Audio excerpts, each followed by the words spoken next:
Ya, salam sejahtera untuk kita semua. Semoga semua dalam keadaan sehat.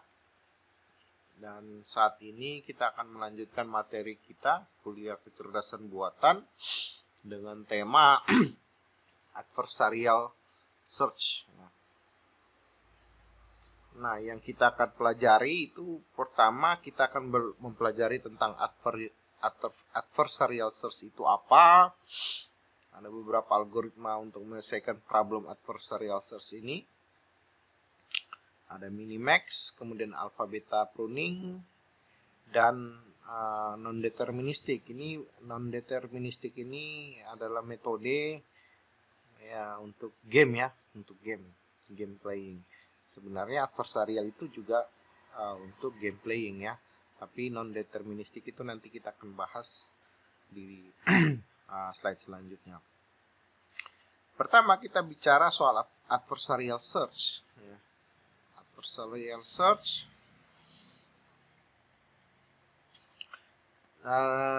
kita review dulu teknik yang kita sudah pelajari. Ada uninformed, informed, local search, dan CSP, constraint satisfaction problem. Nah, itu semua yang dari kita pelajari itu tidak memperhatikan satu poin yang sangat diperhatikan oleh adversarial, yaitu adanya state dari pihak lawan. Nah, kalau kita sudah bicara state dari pihak lawan, ya, apalagi kalau bukan game ya, state dari pihak lawan, atau ada faktor-faktor lain yang berpengaruh. Nah, ini juga bisa diselesaikan dengan adversarial.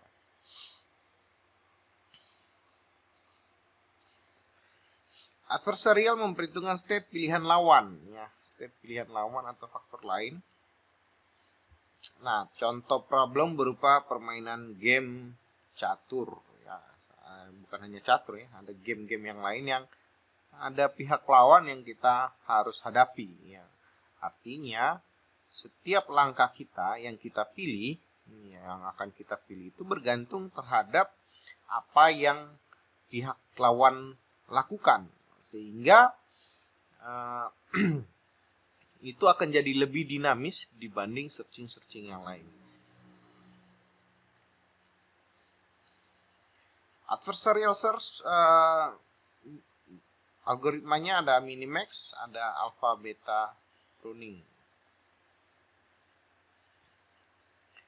Nah, adversarial search itu pada problem game itu initial state itu adalah posisi board dan pemain, papan ya. Kalau kita bicara papan catur atau tic-tac-toe dan lain-lain, itu semua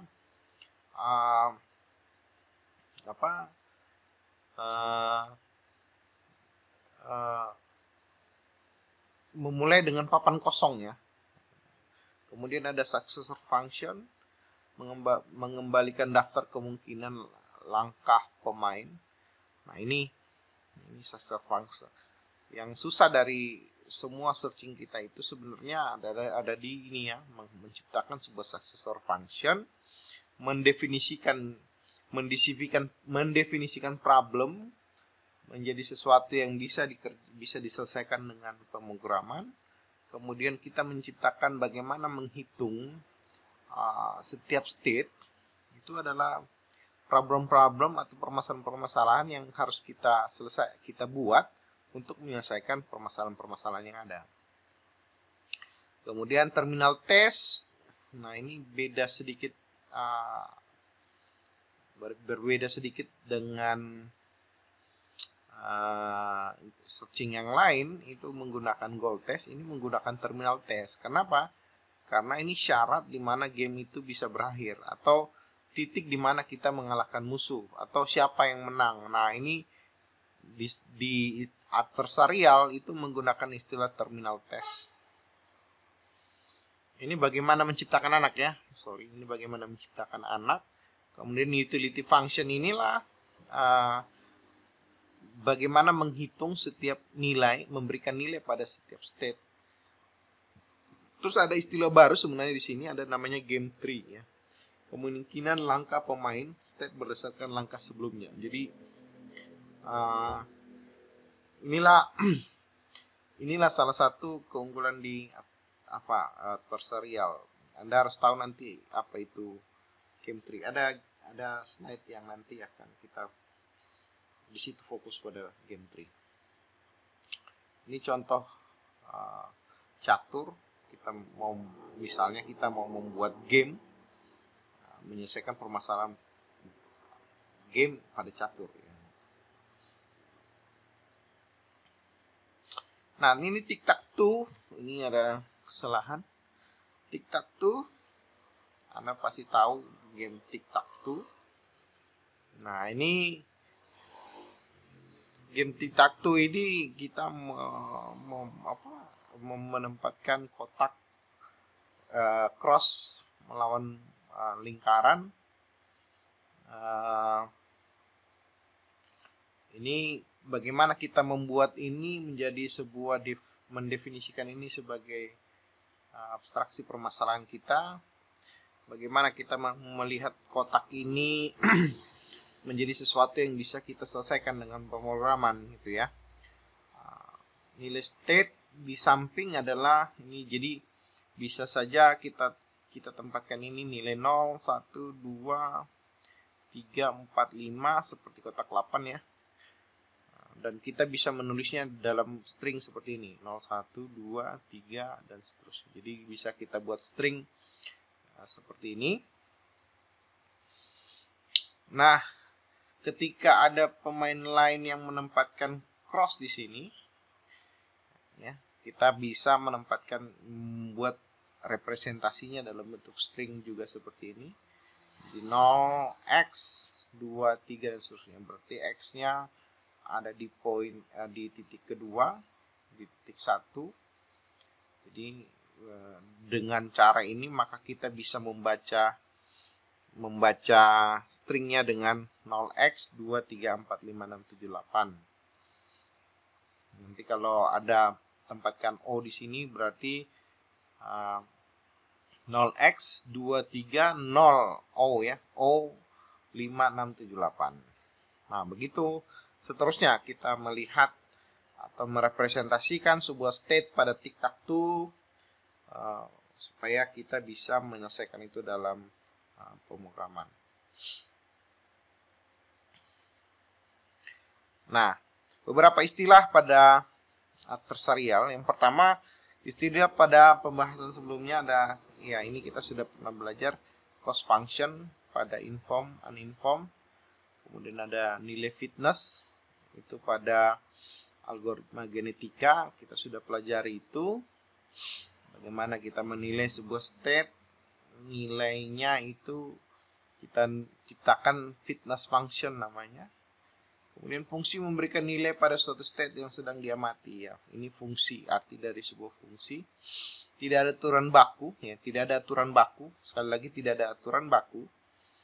Ini semua bisa kita selesaikan. Bagaimana kita mau menyelesaikan permasalahan itu dengan algoritma, maka kita harus menciptakan abstraksi, kemudian menciptakan sebuah heuristik untuk membantu proses perhitungan sesuai dengan definisi permasalahan yang kita sudah utarakan tadi. Jadi ada istilah namanya utility function ya. Utility function, bagaimana kita menilai sebuah state ya. Contoh menilai utility function pada game tic-tac-toe. Ya, nilai utility function sama dengan banyaknya garis yang bisa dibuat seseorang pemain tanpa gangguan dari pemain lain. Jadi banyaknya garis yang bisa dibuat. Misalnya ini satu garis, misalnya gini ya. Nah, seperti ini. Nah, ini misalnya kita sudah menempatkan X, berarti nilai kita pada posisi ini adalah 1. Pakai warna yang lain ya, sesuai saran kalian kemarin supaya gampang dilihat.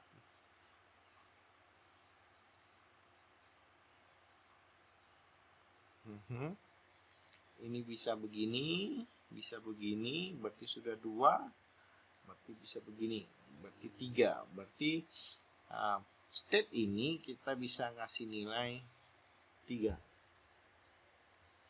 dengan hitungan banyaknya garis ya, garis. Nah, nilai state untuk pemain X di samping cuma 2. Kenapa? Karena dia bisa begini dan bisa begini ya. Gas yang bisa dibuat pemain X. Nah, kalau begini berarti kita hanya bisa membuat garis seperti ini. Untuk nilai state untuk pemain X di samping adalah 2-1. 2-1 sama dengan 1. Hanya ada satu garis yang bisa dibuat. Dia bisa buat begini, cuman sekarang sudah dihalangi oleh O.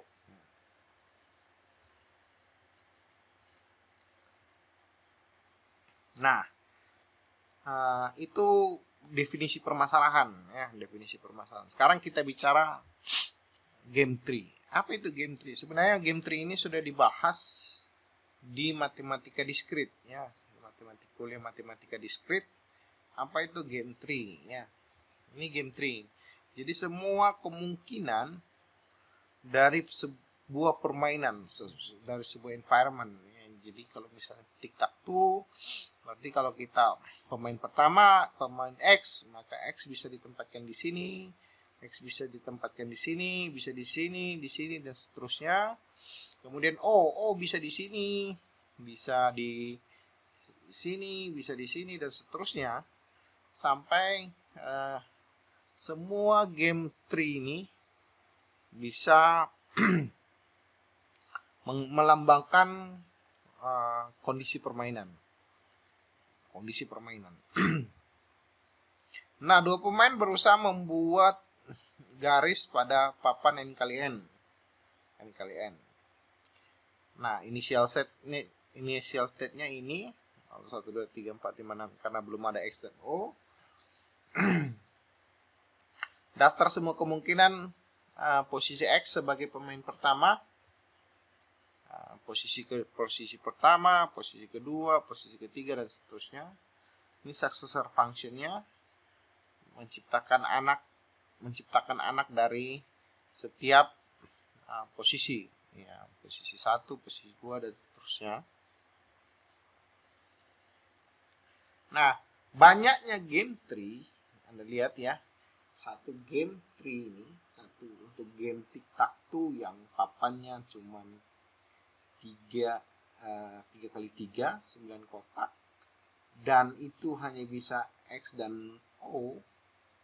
Itu nilainya itu 9 faktorial tambah 1. Jadi kemungkinan untuk semua titik itu ada 362.880 state.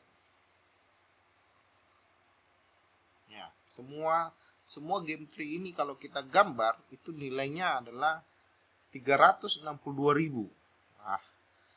Capek kali lah kita harus gambar satu-satu ya. 362.000, banyak sekali ya. Ini baru tic-tac-toe. Bagaimana kalau Anda menggambar game tree dari papan catur? Udah ada benteng, anak aja naik bisa 1 langkah, bisa 2 langkah untuk anak. Belum lagi benteng bisa vertikal, bisa horizontal, dan itu dilakukan setiap titik, dan itu sangat banyak sekali game tree yang kita akan hasilkan dari papan catur. Bayangkan bagaimana kita melakukan itu, proses itu, kemungkinan itu kita harus gambar dalam bentuk game tree. Nah, itu permasalahan kita. Itu permasalahan adversarial search. Dan sekarang kita mau menyelesaikan atau membuat sebuah strategi dengan menggunakan algoritma pemrograman. Yang pertama kita akan bahas algoritma minimax. Nah, andaikan sebuah permainan antara dua pemain, max dan min. Ya, max itu pasti agent ya, atau ya yang kita mau, yang kita punya. Gini prinsipnya kalau kita buat game. namanya kita buat game atau kita bermain game, tidak ada motivasi main game untuk kalah gitu ya. Walaupun ada pernah terjadi yang sangat memalukan Indonesia bermain lawan Thailand dan menggolkan ke gawang sendiri untuk menghindari lawan, dan itu sebenarnya tidak wajar ya. Namanya game, kita mau menang. Nah, kalau kita mau menang, makanya di sini disebut dengan istilah max si agent kita ya. Ingat prinsip artificial intelligence, adanya agent ya. Kemudian minimizing ya. Minimizing ini diambil dari maximizing dan minimizing. Jadi minimax itu sebenarnya singkatan dari ini dua ya, minimax, min dan max. Max kita pilih untuk agent, min itu kita pilih untuk pihak lawan. Konsepnya max jalan dulu lalu min, dan seterusnya seganti-gantian sampai game selesai. Satu langkah itu sama dengan two play. Max jalan, min jalan. Jadi max jalan, min jalan. Nah, ini disebut dengan two play ya. Two play. Kalau search biasa, cari path sehingga mencapai terminal state di mana max menang. Nah, ini kalau kita cari, kita punya game tree, dan kita benar-benar punya semua game tree lengkap, game tree kita lengkap, semua terpetakan dengan baik. Bayangkan tadi ada 3000 titik ya, 3600, saya lupa, 3600 state. Dan kita punya state itu semua baik ya.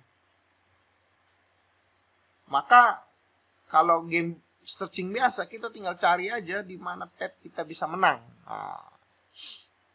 Nah, tentu saja itu kalau game lawannya itu diam gitu. Kalau lawannya diam saja sih nggak masalah gitu, kita tinggal cari kira-kira path yang mana yang bisa kita menang. Tapi masalahnya adalah lawan itu bergerak juga, mencoba mencari kemenangan juga. Nah, kalau begitu susah ya. Kalau search biasa tinggal kita cari menang. Tapi langkah min di luar kendali max. Langkah lawan kita itu tidak bisa kita atur. Nah, kita nggak bisa ngatur. Kamu belok kiri lah, kamu belok kanan lah. Gitu. Dia punya independensi untuk menentukan langkah dia. Nah, solusi berupa kontingensi strategi untuk setiap kemungkinan nilai dari min.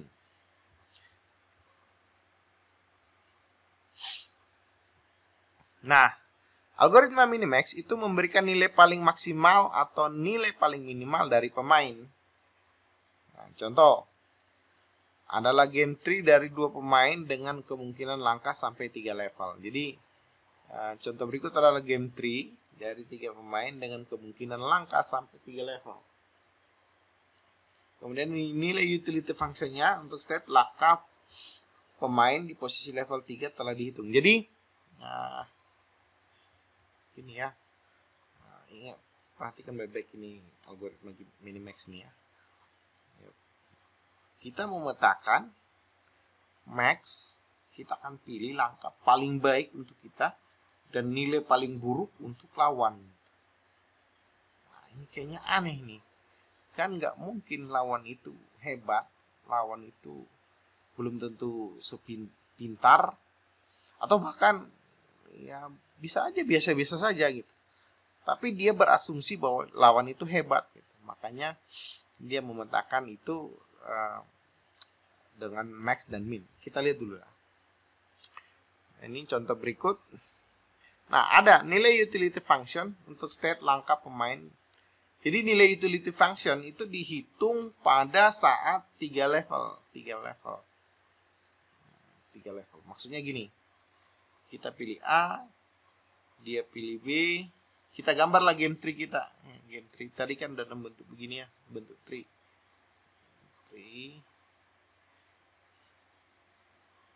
Ya. Oke. Ini F, ini G. Nah, di poin paling akhir ini, poin level 3 ini, kita kasih nilai dengan utility function. Nah, dengan kita menilai ini, nilai pada titik terakhir, baru kita backtracking ke belakang untuk menghitung kira-kira langkah terbaik itu yang mana. Nah, itu konsepnya dari algoritma minimax. Jadi kita tentukan level berapa game tree itu. Jadi nggak semua level game tree itu kita harus urai. Dan itu mustahil kita bisa urai, apalagi untuk catur ya. Nggak mungkin kita bisa urai semua langkah state space itu kita bisa urai menjadi seperti yang tadi. Tadi aja kotak 8 aja udah 3.000-an ya. Kalau kita implementasi itu seperti papan catur itu kita implementasi ya besar sekali memori yang kita butuhkan untuk memetakan itu. Tujuan level 0 dan level 2 mencari nilai state paling maksimal. Jadi tujuan levelnya kita punya level 0. 0 itu root. 1 play, 2 play, 3 play, 4 play. Nah, setelah kita dapat play, kita nilai utility setiap poin titik pada play keempat kita. Itu kita kasih nilai utility function. Nah, ini yang dilakukan kalau Anda pernah bermain game itu ada level-level ya. Ada level 1, level 2, apalagi game catur yang Anda bermain game catur itu ada level 1, ada level 2, ada level 3. Itu maksudnya apa? Maksudnya itu dia bisa memetakan game berapa play ke depan. Ini tujuan level 1 mencari nilai state paling minimal. Nah, kita lihat ya. Mana poin saya tentang catur ya.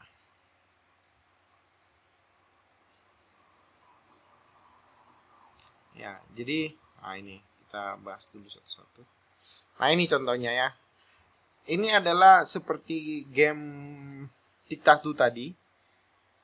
Tic-tac-toe tadi ini kalau ini kebetulan harusnya nggak kelihatan dulu ya. Nah, ini jangan Anda lihat dulu. Ketika kita memilih A dan ini adalah to play, ini max jalan, min jalan, max lagi. Nah, di sini itu kita di sinilah di mana level di mana kita menilai state. Ini nilainya 9, ini nilainya min 6, ini nilainya 0, ini nilainya 0, ini nilainya min 2. Kok bisa ada nilai ini Pak? Ini ditentukan ya, ini given ya. Tapi kalau Anda punya algoritma utility function itu berarti kita nilai state space dari setiap titik ini berapa nilainya. Andaikanlah kita sudah punya utility function dan kita sudah menilai setiap state, itu nilainya sedemikian ya. Demikian 0, min 2, min 4, min 3. Nah,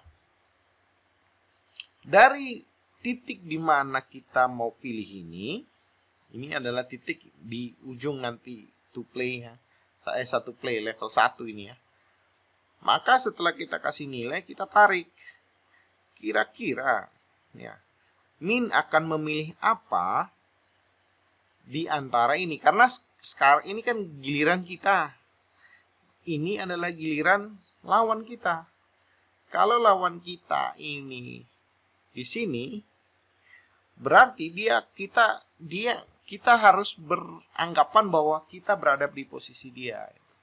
Karena kita berada di posisi dia, berarti dia akan memilih min dari setiap poin. Min di kita belum tentu min di dia gitu ya. Min di kita belum tentu min di dia. Min di kita bisa jadi plus di dia gitu. Jadi ini min, misalnya kita bilang min 6, berarti kita kalah ini. Karena 0 itu seri, minus itu kalah, 9 itu menang. Kalau kita bilang min 6,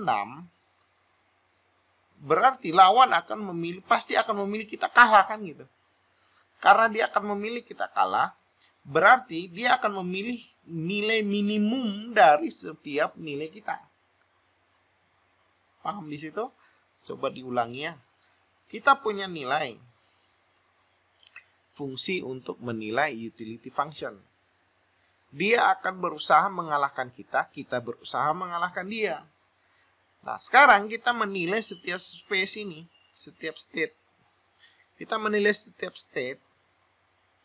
Nah, dari utility function yang kita ciptakan tadi, itu menghasilkan nilai ini, 9, min 6, 0, 0, min 2. Nah, dalam game itu 0 itu seri.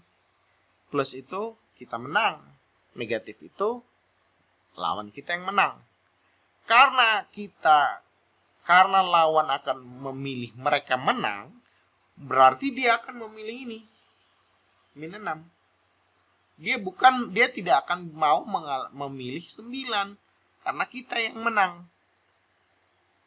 Karena lawan akan min 6, maka kita mau mengatakan bahwa dari 3 langkah ini si lawan akan pasti memilih jalur F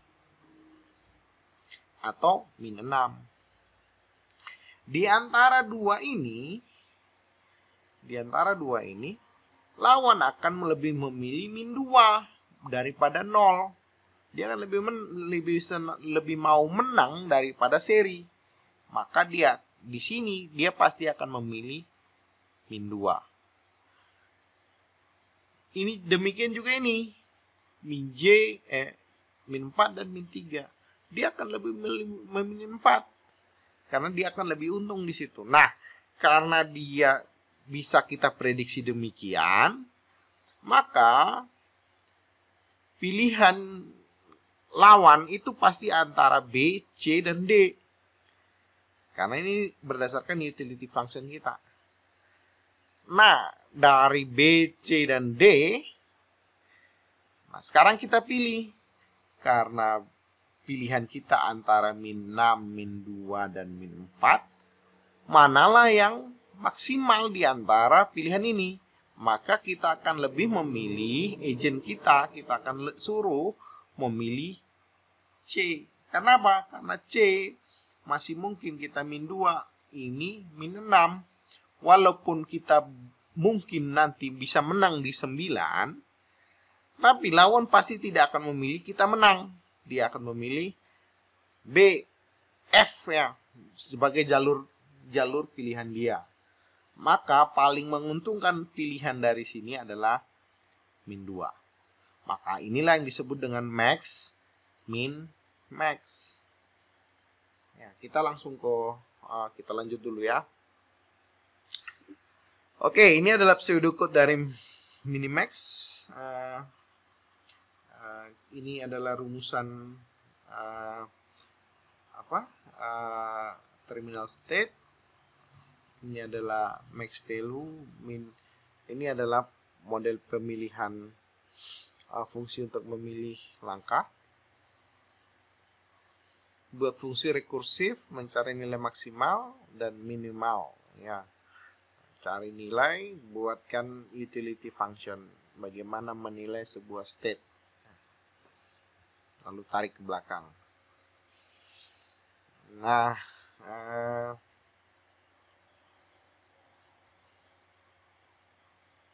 saya kehilangan satu state ya.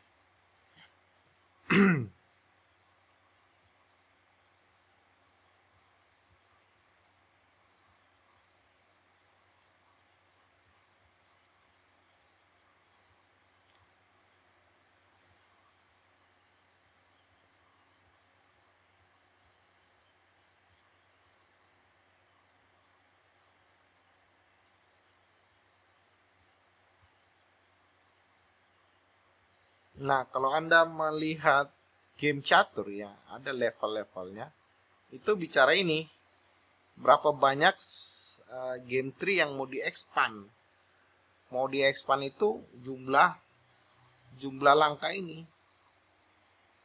Jadi kalau misalnya kita pilih game level 7 misalnya. Nah, saya butuh metode. Bentar.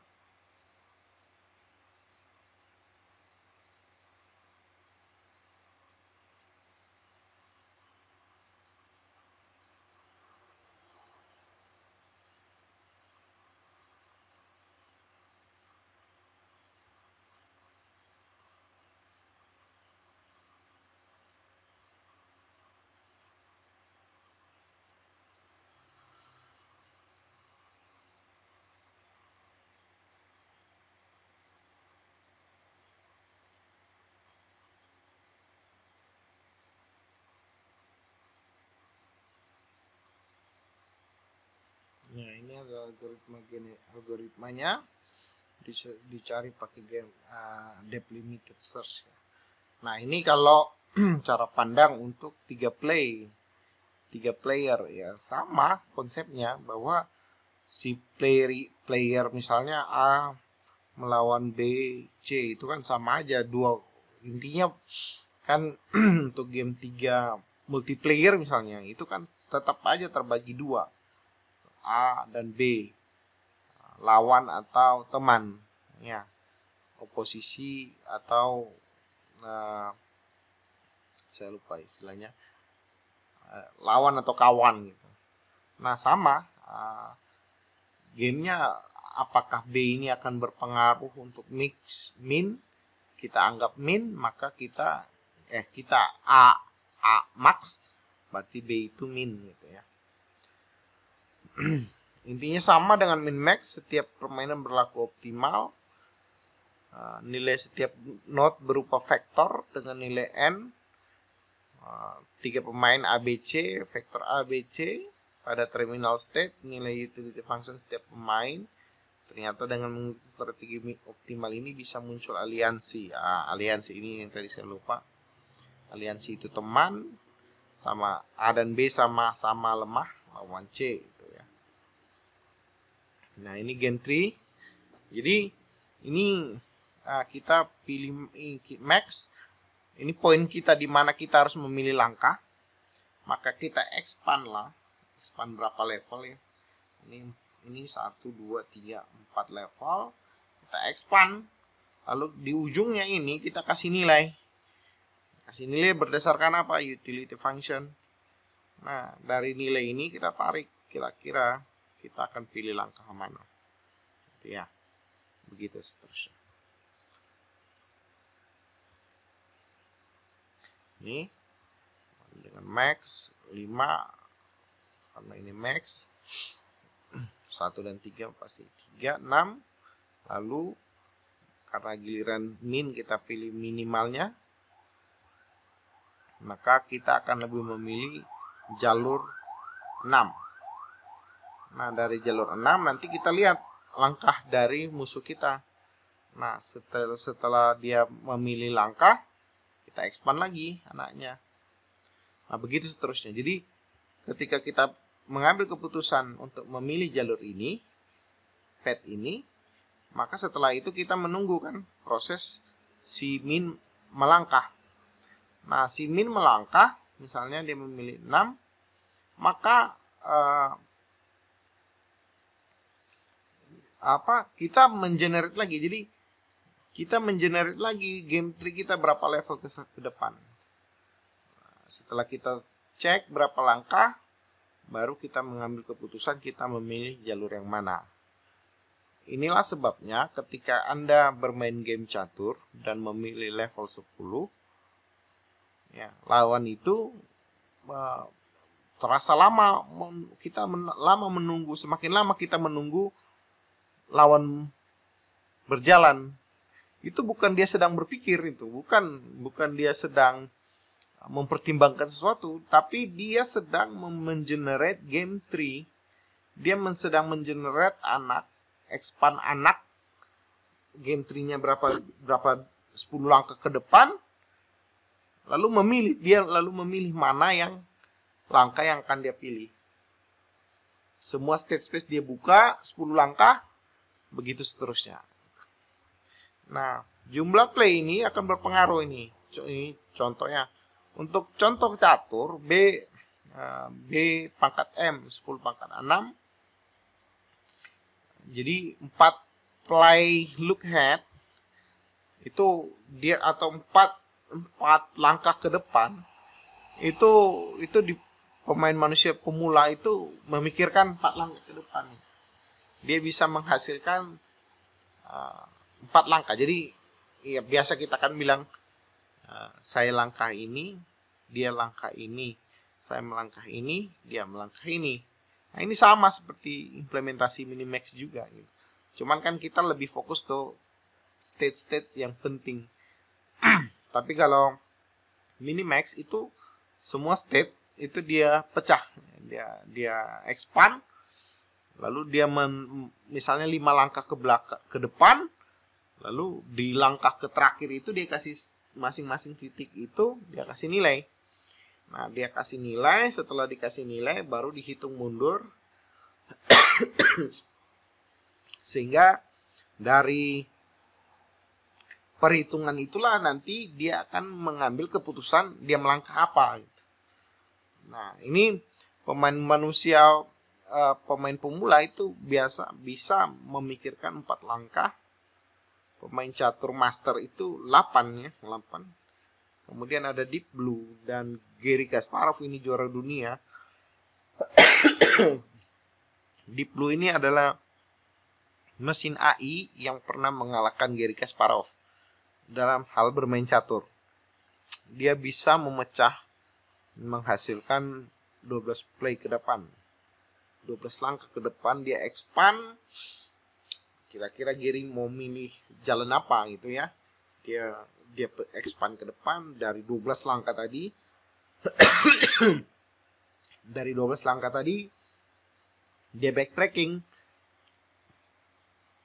untuk memilih posisi jalan yang mana.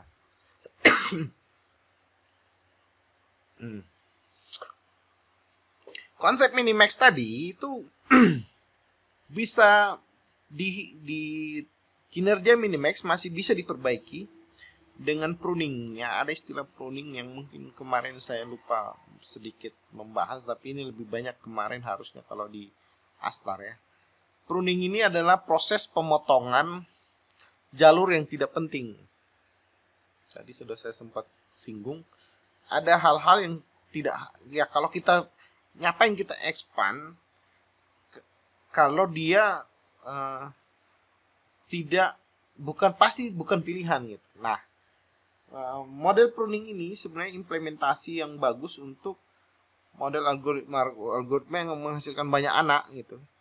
Ya, kayak baru kita bicara soal CSP ya. CSP itu juga melakukan pruning sebenarnya dengan membuat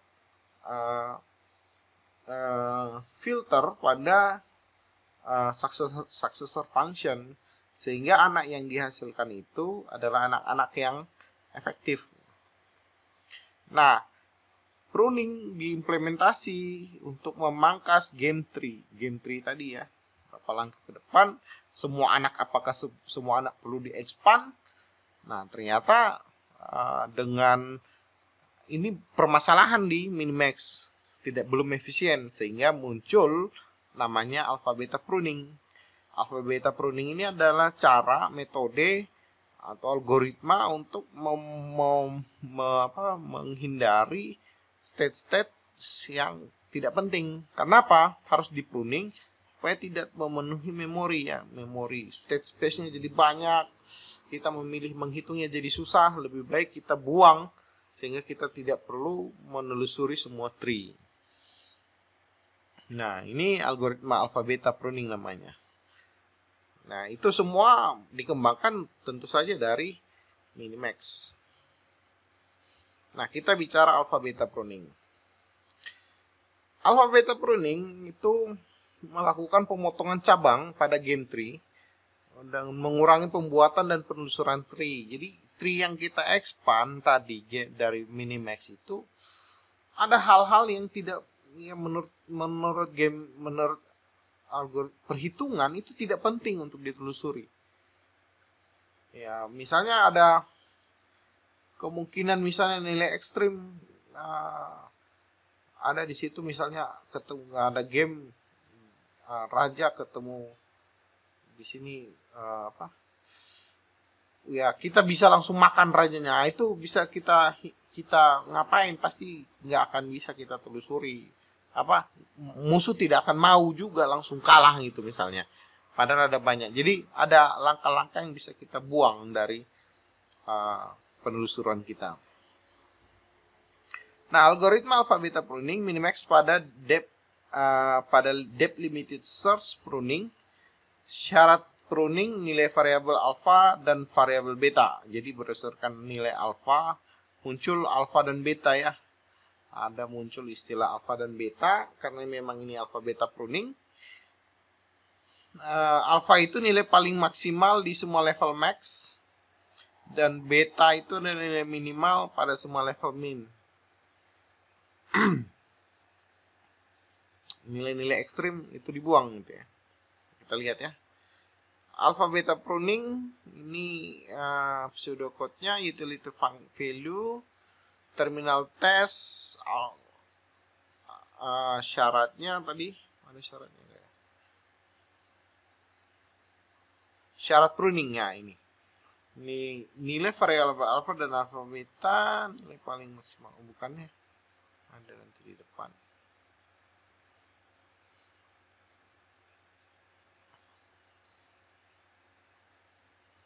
Nah ini alpha the best alternative for max along the path to state ya.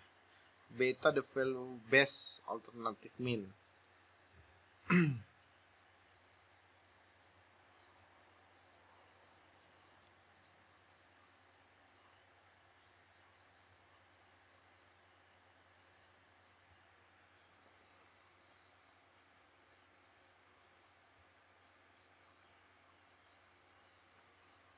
Nah ini contoh max min. Ini kalau kita sudah punya anak ya. Ini kan kita mau hitung balik ya. Kita mau menghitung balik. Ini kita sudah punya expand anak. Misalnya ini yang kita hitung itu function 3, 12, 8.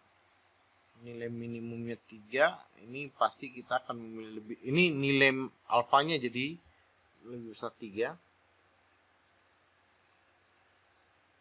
Nah ini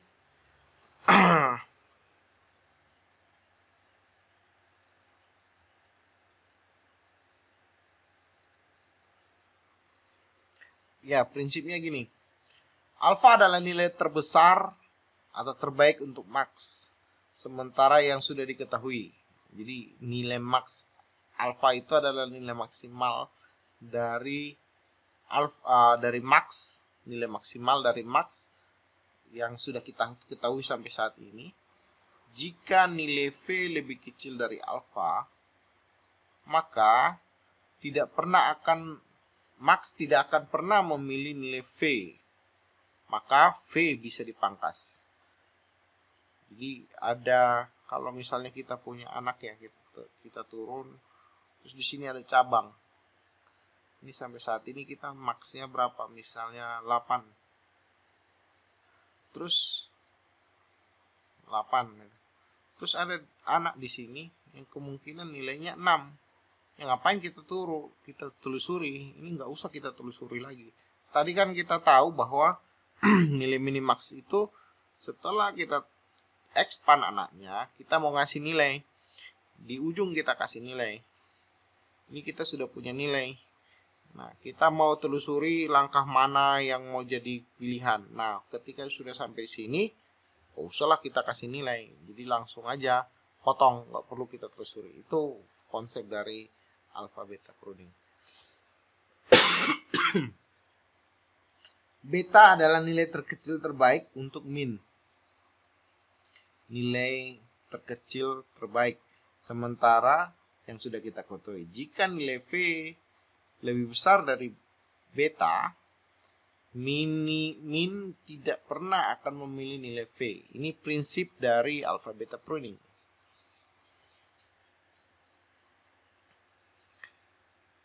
Nah, alpha beta pruning tidak mempengaruhi hasil akhir algoritma minimax. Dia tidak akan membuat salah pilih.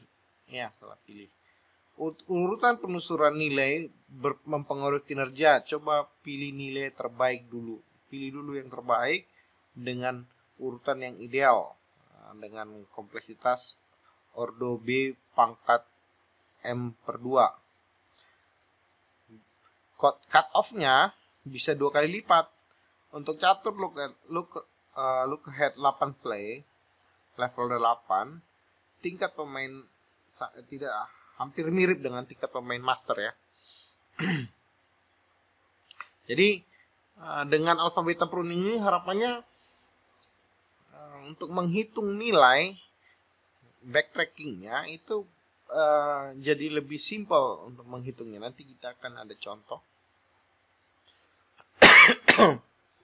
Ini history sejarah dari adversarial search. Ada checker, ada catur. Ini tahun 97 di blue ya. Mengalahkan juara dunia Garry Kasparov dalam pertarungan 6 ronde. Bisa memproses 200 juta not per detik. Evaluation functionnya canggih dan metode lain sehingga look ahead-nya 40 play. Bayangkanlah dia bisa memecah game apa ya, game catur dengan 40 play, 40 langkah. Kemudian ada Othello, juara manusia menolak juara dalam manusia menolak melawan komputer yang terlalu jago. Kemudian ada Go, juara manusia menolak melawan komputer yang terlalu jelek. Ini adalah sejarah ya. Checker tahun 94, Chinook mengalahkan juara dunia selama 40 tahun. Dan seterusnya ya. Nah, adversarial search ini adalah masalah search problem melawan agent musuh. Perfect play-nya nanti akan ada saya siapkan nanti tutorialnya, nanti akan dibimbing langsung oleh asisten. Ada game, misalnya ada tree nanti dikasih, lalu Anda menelusuri bagaimana implementasi alphabet pruning di tree tersebut ya. Aproksimasinya minimal lihat M langkah ke depan, perkiraan utility function dengan evaluation function. Pruning ya, memangkas tree dengan alfabeta.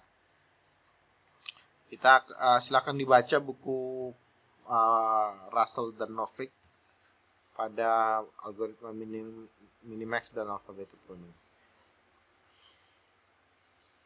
Nah, ini ada non-deterministic game. Ada banyak permainan yang memiliki unsur non-deterministik. Lemparan dadu, koin, dan lain-lain.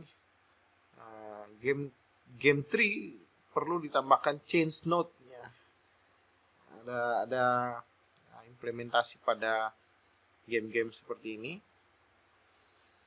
Perkiraan nilai, expected value untuk semua kemungkinan. Jadi dibuat game-game untuk game-game ular tangga, kemudian game poker kalau enggak game kartu-kartu, itu termasuk dari non deterministik. Ini ada fungsi change-nya. Ini dia menggunakan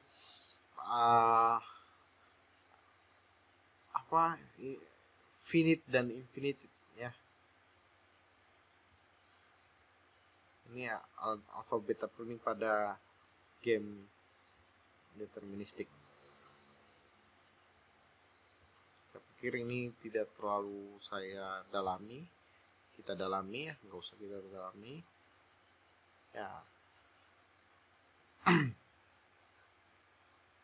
Ya, mungkin itu yang kita bahas dalam pertemuan kita terakhir, dan di sesi sebelum UTS ya. Setelah ini kita akan ketemu untuk sinkronus kelas, dan silakan selamat mempersiapkan diri untuk UTS, dan mungkin kisi-kisi kita akan ketemu di sinkronus baru kita diskusikan.